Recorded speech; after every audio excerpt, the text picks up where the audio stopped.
मेरे प्यारे दोस्तों एवं सज्जन मित्रों, हम आपको बताने जा रहे हैं हिंदू विवाह अधिनियम, Hindu marriage act 1955, Hindu family law के तहत हम आपको बताने जा रहे हैं। तो बढ़ते हैं आगे इसी क्रम में। हिंदू विवाह अधिनियम 1955 अधिनियम संख्या 25 18 मई 1955 से ये भारतीय लोगों के लिए लागू है। और बढ़ते हैं आगे इसी क्रम में संक्षिप्त में बताएंगे और अलग अलग स्लाइडों के तहत बताएंगे। तो सबसे पहले बता देते हैं कि हिंदू विवाह अधिनियम 1955 के बारे में हम आपको बताने जा रहे हैं। तो सबसे पहले स्टार्ट करते हैं संक्षिप्त नाम और विस्तार, शॉर्ट में बताएंगे आपको। तो बने रहे हमारे साथ और सब्सक्राइब करना ना भूलें। आपका प्यार हमें कमेंट बॉक्स में देते रहें। तो प्रारंभिक रूप से संक्षिप्त नाम और विस्तार। ये अधिनियम हिंदू विवाह अधिनियम 1955 कहलाया जा सकेगा। सबसे पहले साधारण भाषा में कोई भी किसी भी एक पॉइंट को उठाइए और उसके तहत आप देख सकते हो और उसी के इर्द गिर्द ही सारी बातें घूमती है। तो साधारण भाषा में ये अधिनियम हिंदू विवाह अधिनियम 1955 कहलाया जा सकेगा। फिर बढ़ते हैं आगे इसी क्रम में।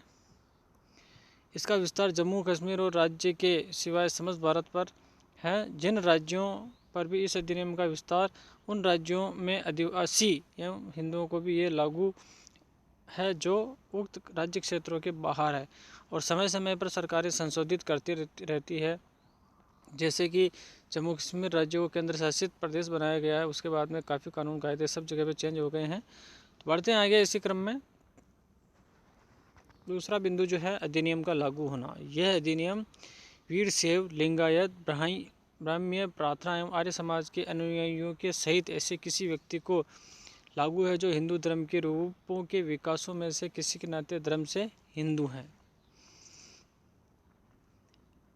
नेक्स्ट बिंदु है ऐसा किसी व्यक्ति को लागू है जो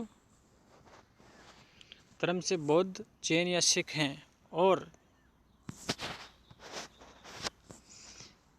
जब तक कि उन राज्य क्षेत्रों में जिन पर इस अधिनियम का विस्तार है अधिवासित ऐसे किसी अन्य व्यक्ति के बारे में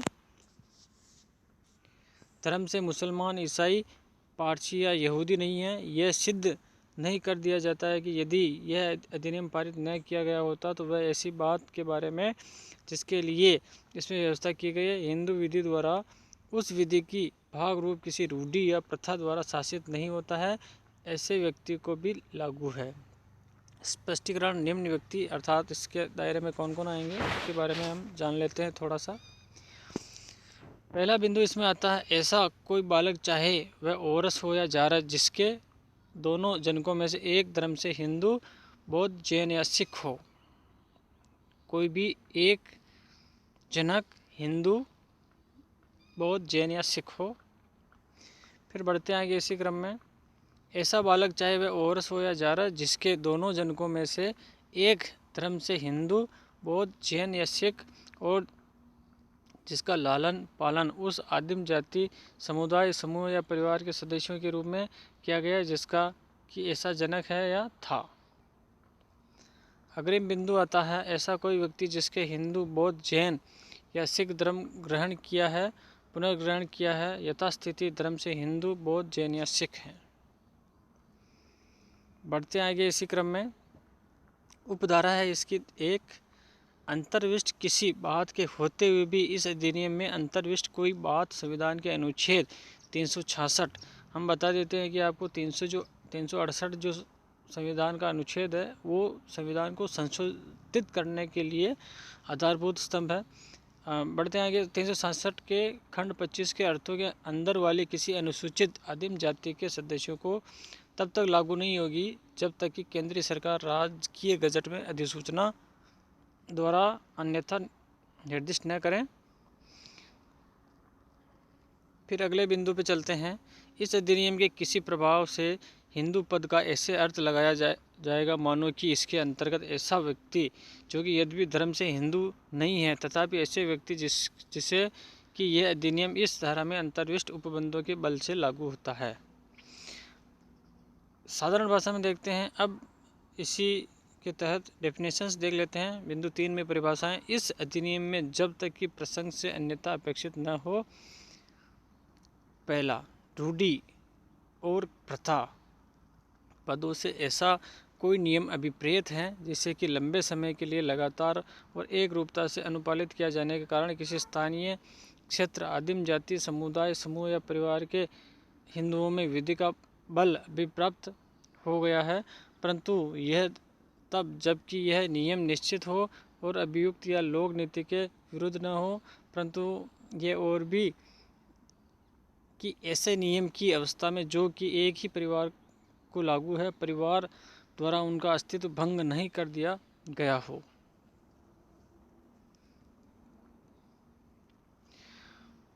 फिर बढ़ते हैं प्यारे दोस्तों, इसी के क्रम में है जिला न्यायालय से ऐसे किसी क्षेत्र में जिसके लिए नगर व्यवहार न्यायालय है, वह न्यायालय और किसी अन्य क्षेत्राधिकार वाला प्रधान व्यवहार न्यायालय विपरीत हैं और इसके अंतर्गत ऐसा कोई अन्य व्यवहार न्यायालय है जिससे कि इस अधिनियम में जिन बातों के लिए व्यवस्था की गई है उनके बारे में क्षेत्राधिकार रखने वाले न्यायालय के रूप में राज्य सरकार द्वारा राज्य की गजट में अधिसूचना द्वारा उल्लेखित किया जाए।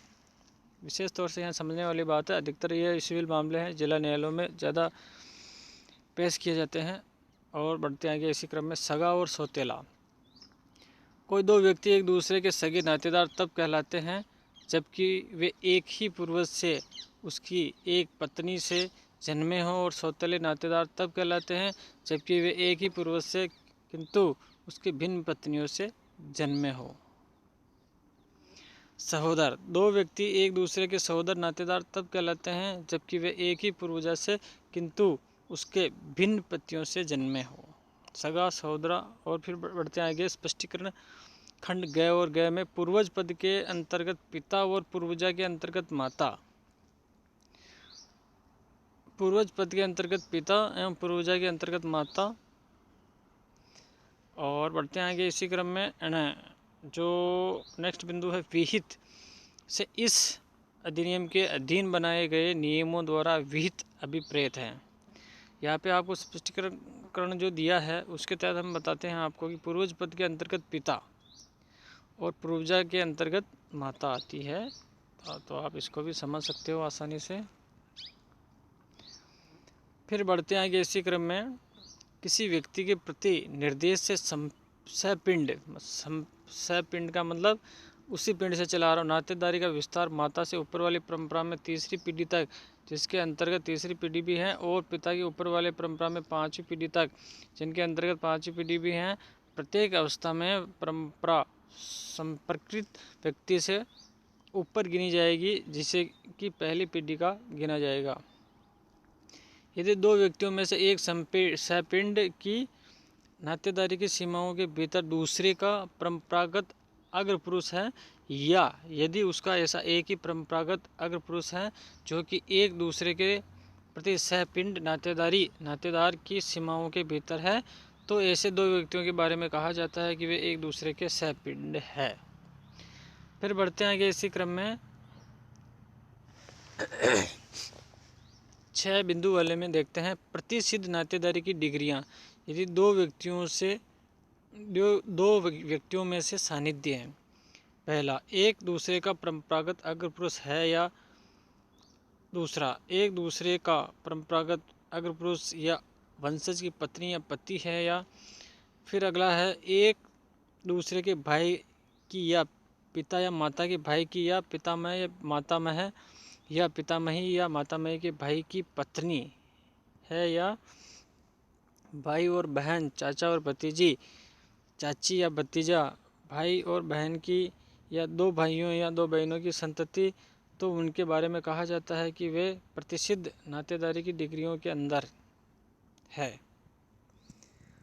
फिर बढ़ते आगे इसी क्रम में स्पष्टीकरण खंड 6 और 6 के प्रयोजनों के लिए नातेदार के अंतर्गत सभी नातेदारी के समान ही सौतेली या सहोदर नातेदारी भी है, औरस नातेदारी के समान ही जारज नातेदारी भी है, रक्तजन्य नातेदारी के समान ही दत्तक नातेदारी भी है, और उन खंडों में नातेदारी संबंधी पदों का अर्थ तदनुकूल लगाया जाएगा। बिंदु 4 में अधिनियम का सर्वोपरि प्रभाव। इस अधिनियम में अन्यथा अभिव्यक्त रूपेण अभिव्यक्त रूपेण उपबंधित को छोड़कर। पहला बिंदु, हिंदू विधि का कोई पाठ, नियम या निर्वाचन या उस विधि की भाग रूपी रूढ़ि या प्रथा जो कि इस अधिनियम के प्रारंभ होने से अव्यवहित प्रवृत्ति ऐसी किसी बात के बारे में प्रभाव शून्य हो जाएगी जिसके लिए इस अधिनियम द्वारा उपबंध किया गया है। कोई अन्य विधि जो इस अधिनियम के प्रारंभ से अव्यवहित पूर्व प्रवृत्ति वहाँ तक प्रभाव शून्य हो जाएगी जहाँ तक कि इस अधिनियम में अंतर्विष्ट उपबंधों में से किसी से असंगत है। अब बढ़ते आगे हिंदू विवाह की तरफ। हिंदू विवाह के बारे में संक्षिप्त रूप से क्या क्या शर्तें हैं उसके बारे में जान लेते हैं। हिंदू विवाह के लिए शर्तें। दो हिंदुओं के बीच विवाह उस सूरत में अनुष्ठित किया जा सकेगा जिसमें कि निम्न शर्तें पूरी की जाती हो। अर्थात कौन कौन सी शर्तें हैं वो जान लेते हैं हिंदू विवाह के तहत। बढ़ते हैं आगे इसी क्रम में। हिंदू विवाह के लिए शर्तें कौन कौन सी हैं। पहली शर्त, दोनों पक्षकारों में से किसी का पति या पत्नी विवाह के समय जीवित न हो। विवाह के समय दोनों पक्षकारों में से कोई पक्षकार पहला, चित विकृत के परिणाम स्वरूप विधि मान्य सम्मति देने में असमर्थ हो या विधि मान्य सम्मति देने में समर्थ होने पर भी इस प्रकार के या इस हद तक मानसिक विकार से ग्रसित न हो वह विवाह के संतानोत्पत्ति के अयोग्य हो या उसे उन्मत्तता का दौरा बार बार पड़ता हो। वर ने 21 वर्ष की आयु और वधू ने 18 वर्ष की आयु विवाह के समय पूरी कर ली है, जबकि उन दोनों में से प्रत्येक को शासित करने वाली रूढ़ि या प्रथा से उन दोनों के बीच विवाह अनुज्ञात न हो, तब पक्षकार प्रतिष्ठित नातेदारी की डिग्रियों के भीतर नहीं है। जब तक कि उनमें से प्रत्येक को शासित करने वाली रूढ़ि या प्रथा से उन दोनों के बीच विवाह अनुज्ञात न हो, तब पक्षकार एक दूसरे के सपिंड नहीं हैं। बढ़ते हैं आगे इसी क्रम में मेरे दोस्तों और प्यारे सज्जन मित्रों। विवाहार्थ संरक्षता,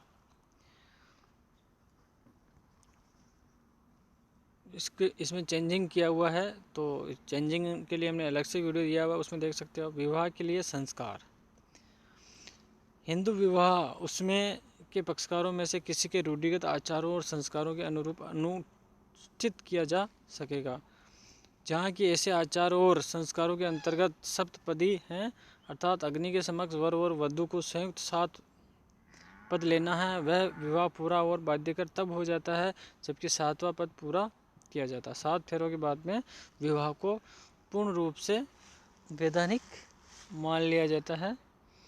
बढ़ते आगे इसी क्रम में। हिंदू विवाहों का रजिस्ट्रीकरण, राज्य सरकार हिंदू विवाहों की सिद्धि को सुकर करने के प्रयोजन के लिए यह उपबंधित करने वाले नियम बना सकेगी कि ऐसे विवाह के पक्षकार अपने विवाह से संबंध विशिष्टियाँ इस प्रयोजन के लिए रखे जाने वाले हिंदू विवाह रजिस्टर में ऐसी रीति में और ऐसे शर्तों के अधीन रहकर जैसे कि विहित की जामे प्रविष्टि कर सकेंगे। रजिस्ट्रेशन, यदि राज्य सरकार की ये राय है कि ऐसा करना आवश्यक या इष्टकर है, तो यह उपधारा में अंतर्विष्ट किसी बात के होते हुए भी यह उपबंध कर सकेगी कि उपधारा 1 में निर्दिष्ट विशिष्टियों को प्रविष्ट करना या उस राज्य में या उसके किसी भाग में या तो सब अवस्थाओं या ऐसी अवस्थाओं में जैसे कि उल्लेखित किए जाएं अनिवार्य होगा, और जहां की ऐसा कोई निर्देश निकाला गया है वहां इस निमित्त बनाए गए और किसी नियम का उल्लंघन करने वाला कोई व्यक्ति जुर्माने से जो कि 25 रुपये तक का हो सकेगा दंडनीय होगा। इस धारा के अधीन बनाए गए सब नियम अपने बनाए जाने के यथाशक्य शीघ्र पश्चात राज्य विधानमंडल के समक्ष रखे जाएंगे। फिर बढ़ते हैं आगे इसी क्रम में। हिंदू विवाह रजिस्टर सब युक्तियुक्त समयों पर निरीक्षण के लिए खुला रहेगा और उसमें अंतर्विष्ट कथन साक्ष्य के रूप में ग्राह्य होंगे, और रजिस्ट्रार आवेदन किए जाने पर और अपने की विहित फीस की देनगियां किए जाने पर उसमें से प्रमाणित उद्धरण देगा। फिर बिंदु 5 में आते हैं। इस धारा में अंतर्विष्ट किसी बात के होते हुए भी किसी हिंदू विवाह की मान्यता ऐसी प्रविष्टि करने में कार्य लोप के कारण किसी अनुरीति में प्रभावित न होगी। दाम्पत्य अधिकारों का प्रत्यास्थापन और न्यायिक पृथक्करण। दाम्पत्य अधिकारों का प्रत्यास्थापन जबकि पति या पत्नी में से किसी ने युक्तियुक्त प्रतिहेतु के बिना दूसरे से अपना साहचर्य प्रत्याहत कर लिया है, तब परिवेदित पक्षकार दाम्पत्य अधिकारों के प्रत्यास्थापन के लिए याचिका द्वारा आवेदन जिला न्यायालय में कर सकेगा और न्यायालय ऐसी याचिका में किए गए कथनों की सत्यता के बारे में और बात के बारे में आवेदन मंजूर करने का कोई वैध आधार नहीं है। अपना समाधान हो जाने पर तदनुसार दाम्पत्य अधिकारों के प्रत्यास्थापन के लिए आज्ञप्ति देगा। स्पष्टीकरण। जहाँ प्रश्न ये उठता है कि क्या साहचर्य से प्रत्याहरण के लिए युक्तियुक्त प्रतिहेतु, वहाँ युक्तियुक्त प्रतिहेतु साबित करने का भार उस व्यक्ति पर होगा जिसने साहचर्य से प्रत्याहरण किया है। अब बढ़ते हैं आगे इसी क्रम में न्यायिक पृथक्करण। न्यायिक पृथक्करण में देखते हैं, साधारण भाषा में समझेंगे और बने रहिए हमारे साथ और आपका प्यार कमेंट बॉक्स में अवश्य दीजिएगा। पहला बिंदु, विवाह के पक्षकारों में से कोई पक्षकार चाहे वह विवाह इस अधिनियम के प्रारंभ के पूर्व अनुष्ठापित हुआ हो, चाहे पश्चात जिला न्यायालय की धारा 13 की उपधारा में और पत्नी की दशा में उसी उपधारा 2 के अधीन विनिर्दिष्ट आधारों में से किसी ऐसे आधार पर जिस पर विवाह विच्छेद के लिए अर्जी उपस्थापित की जा सकती थी, न्यायिक पृथक्करण की डिग्री के लिए प्रार्थना करते हुए अर्जी उपस्थापित कर सकेगा। दूसरा बिंदु, जहां की न्यायिक पृथक्करण के लिए आज्ञप्ति दे दी गई है, वहां याचिकादाता आगे के लिए इस आधार के अधीन होगा प्रत्युत्तर दाता के साथ सहवास करें, किंतु यदि न्यायालय दोनों में से किसी पक्षकार द्वारा याचिका द्वारा आवेदन कर ऐसी याचिका में किए गए कथनों की सत्यता के बारे में अपना समाधान हो जाने पर वैसा करना न्याय संगत और युक्तियुक्त समझे तो वे आज्ञप्ति का विखंडन कर सकेगा। फिर बढ़ते हैं आगे इसी क्रम में विवाह की अकृत्यता और तलाक। इस बिंदु में बढ़ते हैं हम आगे शून्य विवाह। बिंदु 11 में हम देखेंगे शून्य विवाह। इस अधिनियम के प्रारंभ के पश्चात अनुष्ठित किया गया यदि कोई विवाह धारा 5 के खंड 1, 4 और 5 में उल्लेखित शर्तों में से किसी एक का उल्लंघन करता है तो वह अकृत और शून्य होगा। उसमें के किसी भी पक्षकार के द्वारा दूसरे पक्षकार के विरुद्ध पेश की गई याचिका पर अकृत्यता की आज्ञप्ति द्वारा ऐसा घोषित किया जा सकेगा। फिर इसी क्रम में बढ़ते हैं आगे बिंदु 12 शून्य करणीय विवाह।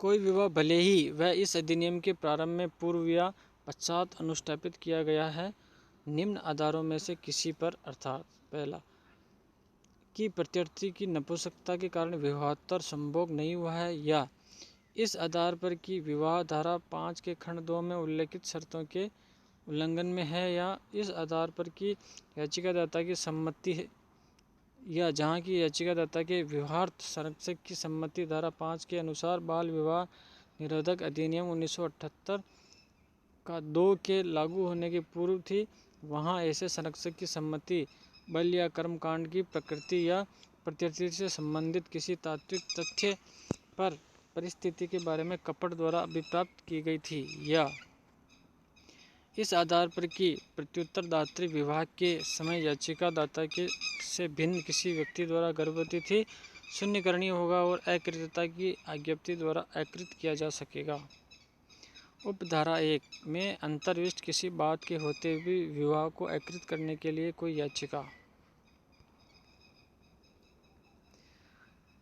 कह उपधारा 1 के खंड ग में उल्लेखित आधार पर उस सूरत में ग्रहण न की जाएगी जिसमें कि अर्जी पहला बिंदु यथास्थिति बल प्रयोग के परिवर्तनहीन हो जाने या कपट का पता चल जाने के एकाधिक वर्ष पश्चात दी जाए, या दूसरा बिंदु है अर्जीदार यथास्थिति बल प्रयोग के परिवर्तन हो जाने या कपट का पता चल जाने के पश्चात विवाह के दूसरे पक्षकार के साथ अपनी पूर्ण सहमति से पति या पत्नी के रूप में रहा या रही हैं।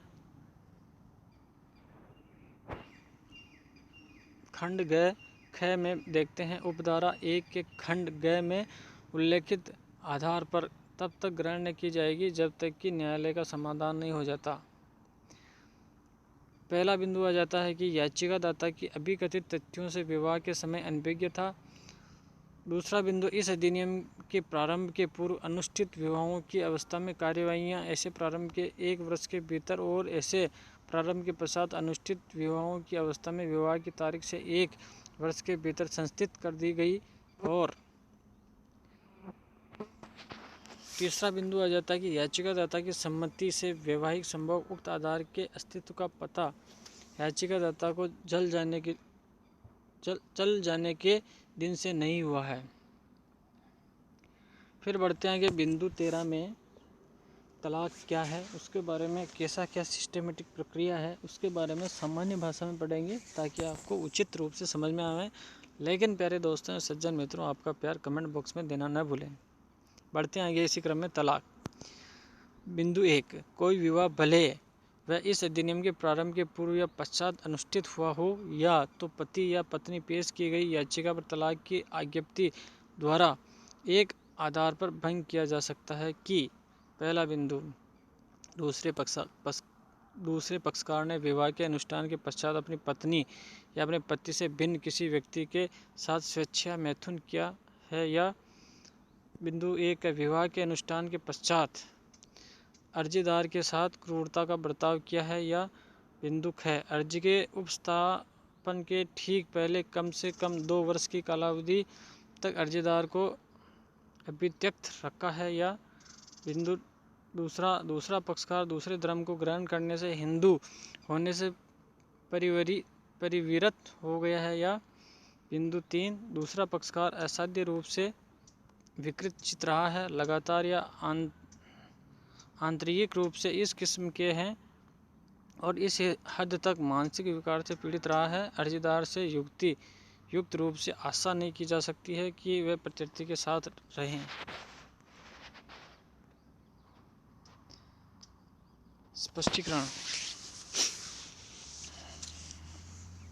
इस खंड में मानसिक विकार अभिव्यक्ति से मानसिक बीमारी, मस्तिष्क का क्षरण या अपूर्ण विकास, मनोविक्षेप विकार या मस्तिष्क का कोई अन्य विकार या अशक्तता, विपरीत और इनके अंतर्गत विखंडित मानसिकता ही है। मनोविक्षेप विषयक विकार अभिव्यक्ति से मस्तिष्क का दीर्घस्थायी विकार या अशक्तता, चाहे इसमें वृद्धि की असामान्यता हो या नहीं, अभिप्रेत है, जिसके परिणाम स्वरूप अन्य पक्षकार का आचरण असामान्य रूप से आक्रामक या गंभीर रूप से अनुत्तरदायी हो जाता है और उसके लिए चिकित्सा उपचार अपेक्षित हो या नहीं, या किया जा सकता है हो या नहीं। चौथा बिंदु है, दूसरा पक्षकार याचिका पेश किए जाने से अविवाहित, उग्र और असाध्य कुष्ठ रोग से पीड़ित रहा है। दूसरा पक्षकार याचिका पेश किए जाने से अविवाहित यौन रोग से पीड़ित रहा है, या फिर बढ़ते हैं, दूसरा पक्षकार किसी धार्मिक आश्रम में प्रवेश करके संसार का परित्याग कर चुका है, या दूसरे पक्षकार के बारे में 7 वर्ष या अधिक कालावधि में उन लोगों के द्वारा जिन्होंने दूसरे पक्षकार के बारे में, यदि वह जीवित होता है तो स्वभावतः सुना जाता है, नहीं सुना गया है कि जीवित है। स्पष्टीकरण। इस उपधारा में अभित्यजन पद से विवाह के दूसरे पक्षकार द्वारा अर्जीदार का युक्तियुक्त कारण के बिना और ऐसे पक्षकारों की सम्मति के बिना या इच्छा के विरुद्ध अभित्यजन अभिप्रेत है, और इसके अंतर्गत विवाह के दूसरे पक्ष द्वारा अर्जीदार की जानबूझकर उपेक्षा भी है, और इस पद के व्याकरणिक रूप भेद तथा सजातीय पदों के अर्थ तदनुसार किए जाएंगे। 1 विवाह में का कोई भी पक्षकार, चाहे वह इस अधिनियम के प्रारंभ के पहले अथवा पश्चात अनुष्ठित हुआ हो, तलाक की आज्ञप्ति द्वारा विवाह विच्छेद के लिए इस आधार पर कि पहला बिंदु, विवाह के पक्षकारों के बीच में इस कार्यवाही में जिसमें कि वे पक्षकार थे, न्यायिक पृथक्करण की आज्ञप्ति के पारित होने के पश्चात 1 वर्ष या उससे अधिक की कालावधि तक सहवास का पुनरारंभ नहीं हुआ है, अथवा विवाह के पक्षकार के बीच में उस कार्यवाही में जिसमें कि वे पक्षकार थे, दाम्पत्य अधिकारों के प्रत्यास्थापन की आज्ञप्ति के पारित होने के 1 वर्ष पश्चात या उससे अधिक की कालावधि तक दाम्पत्य अधिकारों की प्रत्यास्थापना नहीं हुआ है। याचिका प्रस्तुत कर सकता है। पत्नी तलाक की आज्ञप्ति द्वारा अपने विवाह भंग के लिए याचिका इस अधिनियम के प्रारंभ के पूर्व अनुष्ठित किसी विवाह की अवस्था में इस आधार पर उपस्थित कर सकेगी पति ने ऐसे प्रारंभ के पूर्व विवाह कर लिया। यदि पति की ऐसे प्रारंभ से पूर्व विवाहित कोई दूसरी पत्नी याचिकादात्री के विवाह के अनुष्ठान के समय जीवित थी, परंतु यह तब जबकि दोनों की अवस्थाओं में दूसरी पत्नी याचिका पेश किए जाने के समय जीवित हो, या इस आधार पर पेश की जा सके कि पति विवाह के अनुष्ठान के दिन से बलात्कार, गुदा मैथुन या पशुगमन का दोषी हुआ है, या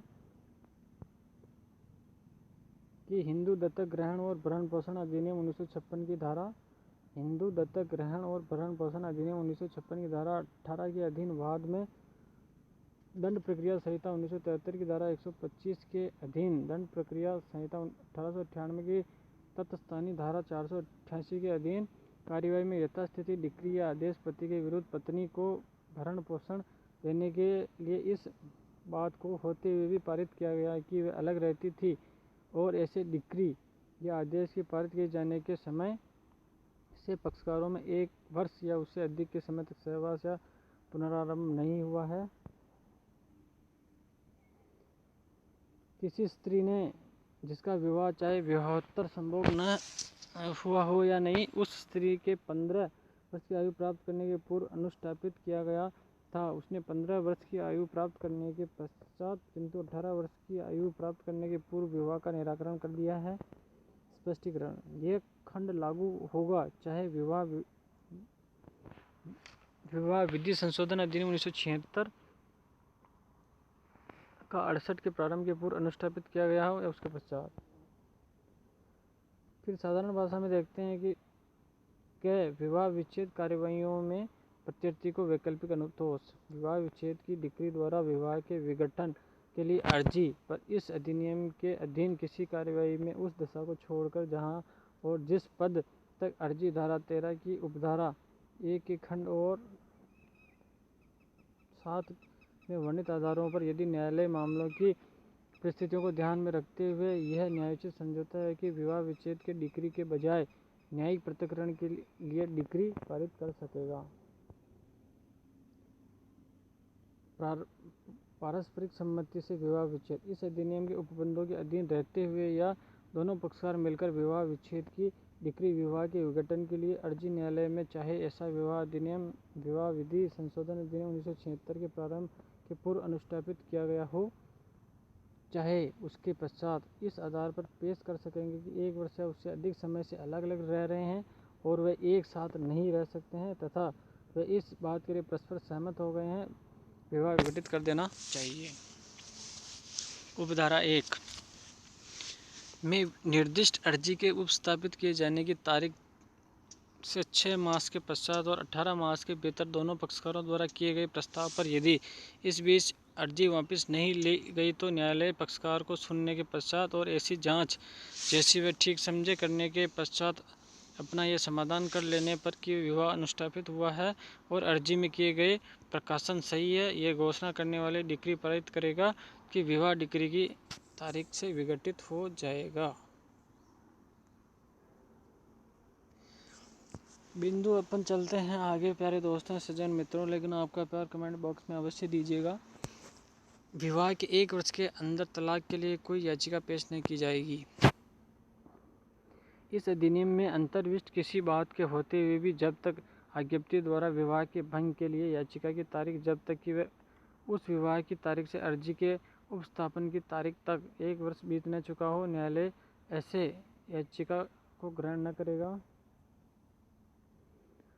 परंतु न्यायालय ऐसे नियमों के अनुसार जैसे कि उच्च न्यायालय द्वारा इस निमित्त बनाए जाए अपने से किए गए आवेदन पर याचिका को विवाह की तारीख से 1 वर्ष व्यपगत होने से पहले पेश करने के लिए समनुज्ञा इस आधार पर दे सकेगा कि वह मामला याचिकादाता द्वारा असाधारण कष्ट भोगे जाने का या प्रत्युत्तरदाता की असाधारण दुराचारिता का है। किंतु यदि न्यायालय को याचिका की सुनवाई पर यह प्रतीत होता है कि याचिकादाता की याचिका पेश करने के लिए इजाज़त किसी मिथ्या व्यपदेशन या मामले के प्रकार के संबंध में किसी मिथ्या व्यपदेशन या किसी छिपावट से अभी प्राप्त की, तो यदि न्यायालय आज्ञप्ति दे तो इस शर्त के अधीन ऐसा कर सकेगा जब तक विवाह की तारीख से 1 वर्ष का अवसान न हो जाए तब तक वह आज्ञप्ति प्रभावशाली न होगी, या याचिका को ऐसी किसी याचिका पर प्रतिकूल प्रभाव डाले बिना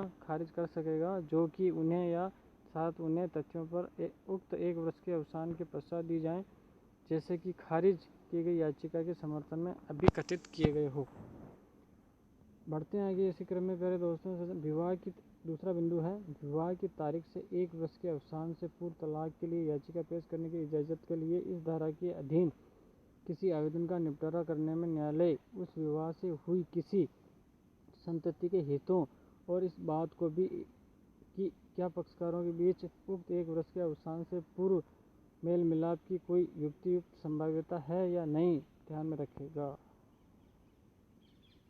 फिर बढ़ते आएंगे प्यारे दोस्तों इसी क्रम में बिंदु 15 में कब तलाक प्राप्त व्यक्ति पुनः विवाह कर सकेंगे। जबकि विवाह विच्छेद की डिक्री द्वारा विवाह विघटित कर दिया गया हो या तो डिक्री के विरुद्ध अपील करने का कोई अधिकार ही न हो।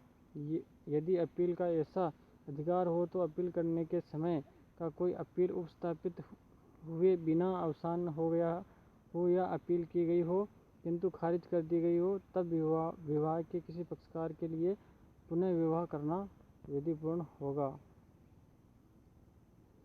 बिंदु 16 में शून्य और शून्यकर्णी विवाहों के अपत्यों की धर्मजता। बिंदु 1 में देखते हैं इस बात के होते हुए भी कि विवाह धारा 11 के अधीन अकृत्य और शून्य ऐसे विवाह का कोई अपत्य जो विवाह के विधिमान्य होने की दशा में धर्मज होता है धर्मज होगा, चाहे ऐसे अपत्य का जन्म विवाह विधि संशोधन अधिनियम 1976 के प्रारंभ से हुआ हो या पश्चात, चाहे उस विवाह के संबंध में अकृत्यता की डिक्री इस अधिनियम के अधीन मंजूर की गई हो या नहीं, और चाहे वह विवाह इस अधिनियम के अधीन अर्जी से भिन्न आधार पर शून्य अभी निर्धारित किया गया हो या नहीं। बिंदु 2 जहाँ धारा 12 के अधीन शून्यकर्णी विवाह के संबंध में अकृत्यता की डिग्री मंजूर की जाती है, वहाँ डिक्री की जाने से पूर्व जनित या गर्भाहित ऐसा कोई अपत्य जो यदि विवाह डिक्री की तारीख को अकृत्य किए जाने के बजाय विघटित किया गया होता है तो विवाह के पक्षकारों का धर्मज अपत्य होता है। अकृत्यता की डिक्री होते हुए भी उनका धर्मज अपत्य समझा जाएगा। फिर बढ़ते हैं प्यारे दोस्तों इसी की उपधारा 1 का उपधारा 2 में किसी बात का यह अर्थ नहीं लगाया जाएगा कि वह ऐसे विवाह के किसी अपत्य को अकृत्य और शून्य जैसे धारा 12 के अधीन अकृत्यता की डिक्री द्वारा अकृत किया गया है उसके माता पिता से भिन्न किसी व्यक्ति की सम्मति में या सम्मति के प्रति कोई अधिकार किसी ऐसी दशा में प्रदान करती है जिसमें कि वह अधिनियम पारित न किया गया होता, तो वह अपत्य अपने माता पिता का धर्मज अपत्य न होने के कारण ऐसा कोई अधिकार रखने या अर्जित करने में असमर्थ होता है। अब बढ़ते हैं आगे बिंदु 17 में द्विवीय विवाह के लिए दंड। यदि इस अधिनियम के प्रारंभ के पश्चात दो हिंदुओं के बीच अनुष्ठित किसी विवाह की तारीख में ऐसे विवाह में के किसी पक्षकार का पति या पत्नी जीवित था या थी, तो ऐसा कोई विवाह शून्य होगा और भारतीय दंड संहिता 1860 का अधिनियम 45 की धारा 494 और 495 के उपबंध तदनुकूल लागू होंगे। फिर आईपीसी में आ जाते हैं इसमें दूसरे विवाह के 494-95। फिर बढ़ते हैं आगे बिंदु 18 हिंदू विवाह के लिए कुछ अन्य शर्तों के उल्लंघन के लिए दंड। प्रत्येक व्यक्ति को जो कि धारा 5 के खंड 3, 4 और 5 में उल्लेखित शर्तों के उल्लंघन में विवाह इस अधिनियम के अधीन अनुष्ठित करा लेता है।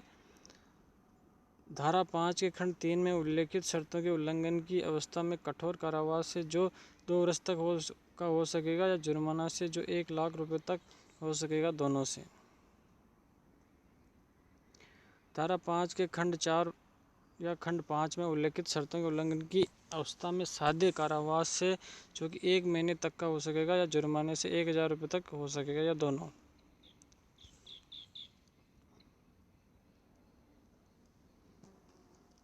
क्षेत्राधिकार और प्रक्रिया कि इस अधिनियम के तहत कहाँ पर क्षेत्राधिकार होता है और कहाँ पर इसका दायरा रहता है और कहाँ पर इसकी शिकायतें दर्ज की जाएगी और इसकी क्या प्रक्रिया है, उसके बारे में हम आपको बताएंगे। बिंदु 19, वह न्यायालय जिसमें अर्जी उपस्थित की जा सकेगी। इस अधिनियम के अधीन हर अर्जी उस जिला न्यायालय के समक्ष उपस्थापित की जाएगी जिसकी साधारण आरंभिक सिविल अधिकारिता की स्थानीय सीमाओं के अंदर। तो अंदर स्थानीय सीमा क्या हो सकती है? पहला, विवाह का अनुष्ठापन हुआ था या प्रत्यर्थी अर्जी के उपस्थापन के समय निवास करता था। विवाह के पक्षकारों में अंतिम बार एक साथ निवास किया था। पत्नी के अर्जीदार होने की दशा में याचिका प्रस्तुत करने वाले दिनांक को जहां वह निवास कर रही थी। ठीक बात। बिंदु 4 में आ जाते हैं। अर्जीदार के अर्जी पेश किए जाने के समय निवास कर रहा है या ऐसे मामले जिसमें प्रत्यर्थी उस समय ऐसे राज्य क्षेत्र के बाहर निवास कर रहा है जिस इस अधिनियम का विस्तार है, अथवा या वह जीवित है या नहीं, इसके बारे में 7 वर्ष या उससे अधिक की कालावधि के भीतर उन्होंने कुछ नहीं सुना है। जिन्होंने उसके बारे में यदि वह जीवित होता तो स्वाभाविकतया सुना जाता है। बिंदु 20 में आते हैं अर्जियों की अंतर वस्तु और सत्यापन। इस धारा के अंतर्गत उपस्थापित हर अर्जी उन तथ्यों को जिन पर अनुतोष का दावा आधारित हो इतने स्पष्ट तौर पर कथित करेगी जितना उस मामले की प्रकृति अनुज्ञात करें, और धारा 11 के अधीन अर्जी को छोड़कर ऐसी हर अर्जी यह भी कथित करेगी कि अर्जीदार और विवाह के दूसरे पक्ष का कोई दुसंधि नहीं है। फिर बिंदु 2 में आ जाते हैं। इस अधिनियम के अधीन दी जाने वाली हर अर्जी में अंतर्विष्ट कथन वाद पत्रों के सत्यापन के लिए विधि द्वारा अपेक्षित रीति से अर्जीदार या सक्षम व्यक्ति द्वारा स्थापित किया जाएंगे। सुनवाई के समय साक्ष्य के रूप में ग्रहणीय होंगे। फिर बढ़ते हैं आगे। बिंदु 21, 1908 के अधिनियम संख्या 5 का लागू होना। इस अधिनियम में अंतर्विष्ट अन्य उपबंधों के और उन नियमों के जो उच्च न्यायालय इस निमित्त बनाए अध्ययन यह है कि इस अधिनियम के अधीन सब कार्रवाइयाँ जहाँ तक हो सकेगा सिविल प्रक्रिया संहिता 1908 का 5 द्वारा विनियमित होगी। अब बढ़ते आएंगे बिंदु 21 के में कुछ मामलों में अर्जियों के अंतरित करने की शक्ति। गिने चुने ऐसे कुछ मामले हैं जिसमें अर्जियों को अंतरित किया जा सकता है। जहाँ पहला बिंदु, इस अधिनियम के अधीन कोई अर्जी अधिकारिता रखने वाले जिला न्यायालय में विवाह के किसी पक्षकार द्वारा धारा 10 के अधीन न्यायिक पृथक्करण की डिक्री के लिए या धारा 13 के अधीन विवाह विच्छेद की डिक्री के लिए प्रार्थना करते हुए पेश की गई है, और बिंदु ख में उसके पश्चात इस अधिनियम के अधीन कोई दूसरी अर्जी विवाह के दूसरे पक्षकार द्वारा किसी आधार पर धारा 10 के अधीन न्यायिक पृथक्करण की डिक्री के लिए धारा 13 के अधीन विवाह विच्छेद की डिक्री के लिए प्रार्थना करते हुए चाहे उसे न्यायालय में अथवा उसी राज्य के या किसी भिन्न राज्य के किसी भिन्न न्यायालय में पेश की गई, वहाँ ऐसी अर्जियों के संबंध में उपधारा 2 में विनिर्दिष्ट रीति से कार्रवाई की जाएगी।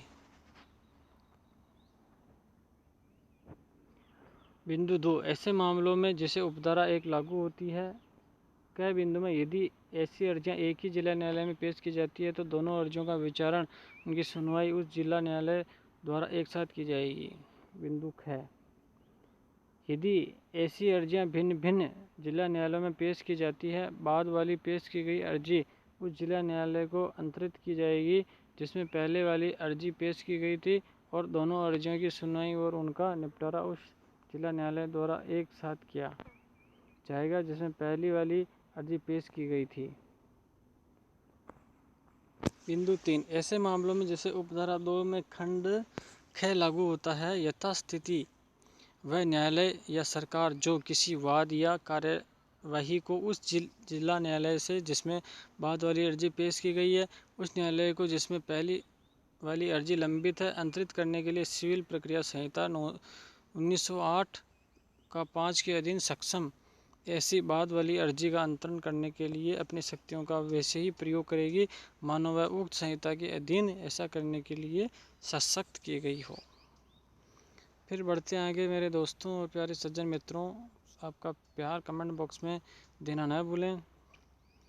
21 ख, इस अधिनियम के अधीन अर्जियों के विचारण और निपटारे से संबंधित विशेष उपबंध। पहला बिंदु, इस अधिनियम के अधीन अर्जी का विचारण जहाँ तक कि न्याय के हित से संगत रहते हुए उस विचारण के बारे में साध्य हो, दिन प्रतिदिन तब तक निरंतर चालू रहेगा जब तक कि वह समाप्त न हो जाए, किंतु उस दशा में नहीं जिसमें न्यायालय विचारण का अगले दिन से परे के लिए स्थगन करना उन कारणों से आवश्यक समझे जो लेखबद्ध किए जाएंगे।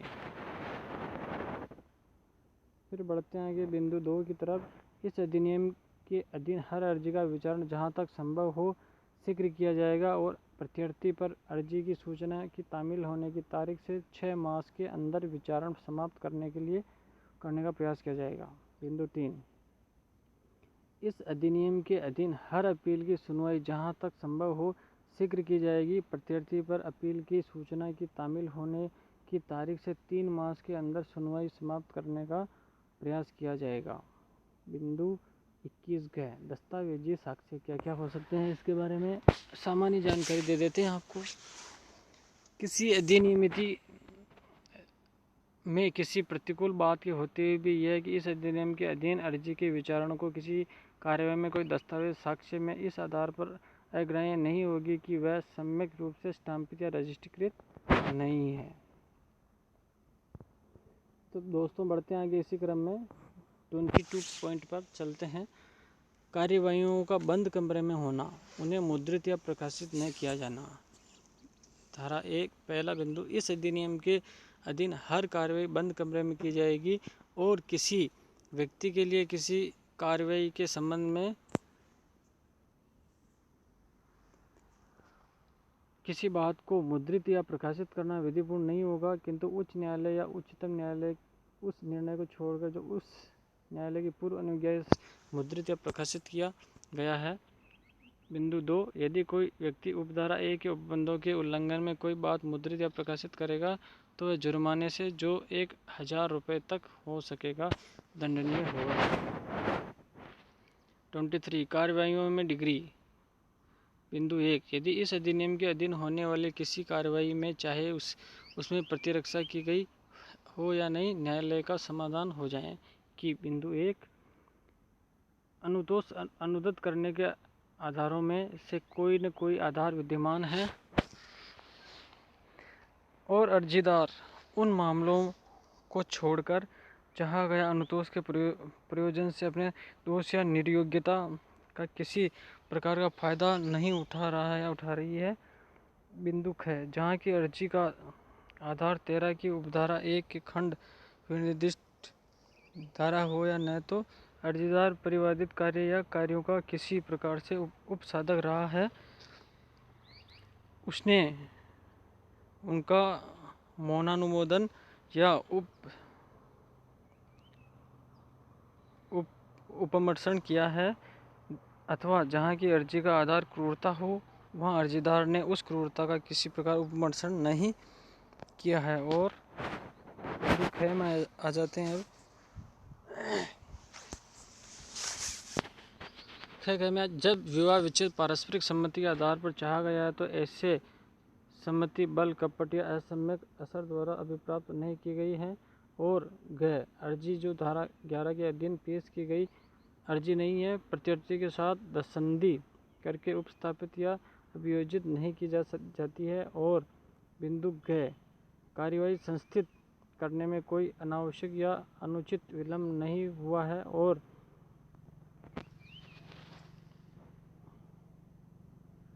अनुतोष अनुरोध न करने के लिए कोई अन्य वैध आधार नहीं है तो ऐसी दशा में किंतु अन्यथा नहीं है, न्यायालय तदनुसार ऐसा अनुतोष डिग्री कर देगा। इस अधिनियम के अधीन कोई अनुतोष अनुरोध करने के लिए अग्रसर होने के पूर्व ये न्यायालय का प्रथमतः कर्तव्य होगा कि वह ऐसी दशा में जहाँ की मामले की प्रकृति और परिस्थितियों से संगत रहते हुए ऐसा करना संभव हो, पक्षकारों के बीच मेल मिलाप कराने का पूर्ण प्रयास करें, परंतु इस उपधारा की कोई बात किसी ऐसी कार्यवाही को लागू नहीं होगी जिसमें धारा 13 की उपधारा 1 के खंड 2, खंड 3, खंड 4, खंड 5 और खंड 6 या खंड 7 में विनिर्दिष्ट आधारों में से किसी आधार पर अनुतोष चाहा गया है। बिंदु 3 में देखते हैं, ऐसा मेल मिलाप कराने में न्यायालय की सहायता के प्रयोजन के लिए न्यायालय यदि पक्षकार ऐसा चाहें तो या यदि न्यायालय ऐसा करना न्याय संगत और उचित समझे तो कार्यवाही को 15 दिन से अनधिक युक्तियुक्त कालावधि के लिए स्थगित कर सकेगा और उस मामले को पक्षकारों द्वारा इस निमित्त नामित किसी व्यक्ति को या यदि पक्षकार कोई व्यक्ति नामित करने में असफल रहते हैं तो न्यायालय द्वारा नाम निर्देशित किसी व्यक्ति को इन निर्देशों के साथ निर्देशित कर सकेगा। वे न्यायालय को इस बारे में रिपोर्ट दें कि मेल मिलाप कराया जा सकता है या नहीं तथा करा दिया गया है या नहीं। न्यायालय कार्यवाही का निपटारा करने में ऐसी रिपोर्ट को सम्यक रूप से ध्यान में रखेगा। ऐसे हर मामले में जिसमें विवाह का विघटन विवाह विच्छेद द्वारा होता है, डिक्री पारित करने वाला न्यायालय हर पक्षकार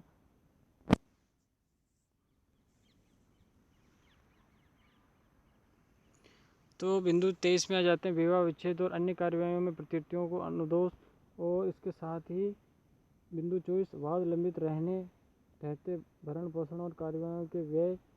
फिर बिंदु 25 स्थायी निर्वाहिका और भरण पोषण, और इसी के साथ बढ़ते हैं हम आपके साथ और 26 पॉइंट में अपत्यों की अभिरक्षा। ये साधारण भाषा में आप इसका स्क्रीनशॉट ले सकते हैं और देख सकते हैं जिससे कि आपको आसानी से समझाया जा सकता है, समझ सकते हो। और फिर 27 संपत्ति का व्ययन और 28 में देखते हैं डिक्रियों और आदेशों की अपीलें, इसके तहत आप समझ सकते हो। और 28 में डिक्रियों और आदेशों का परिवर्तन, इसका स्क्रीनशॉट ले सकते हो, पढ़ सकते हो आगे। व्यावर्तियों और निरसन, जो मुख्य रूप से व्यावर्तियाँ निरसन क्या क्या हो सकते हैं, ये व्यावर्तियाँ हैं, इनका आप स्क्रीनशॉट ले सकते हो। और इसी क्रम में बढ़ते आएंगे, ये धारा जो विशेष तौर से स्क्रीनशॉट लेके आप तसल्ली से पढ़ सकते हो। और निरसन तथा संशोधन अधिनियम 1960 का 58 की धारा 2 में प्रथम अनुसूची 26 धारा 59 से निरसित। तो प्यारे दोस्तों बने रहिए हमारे साथ और आपका प्यार हमें कमेंट बॉक्स में देते रहे। शेयर सब्सक्राइब करना न भूलें। Thank you very much.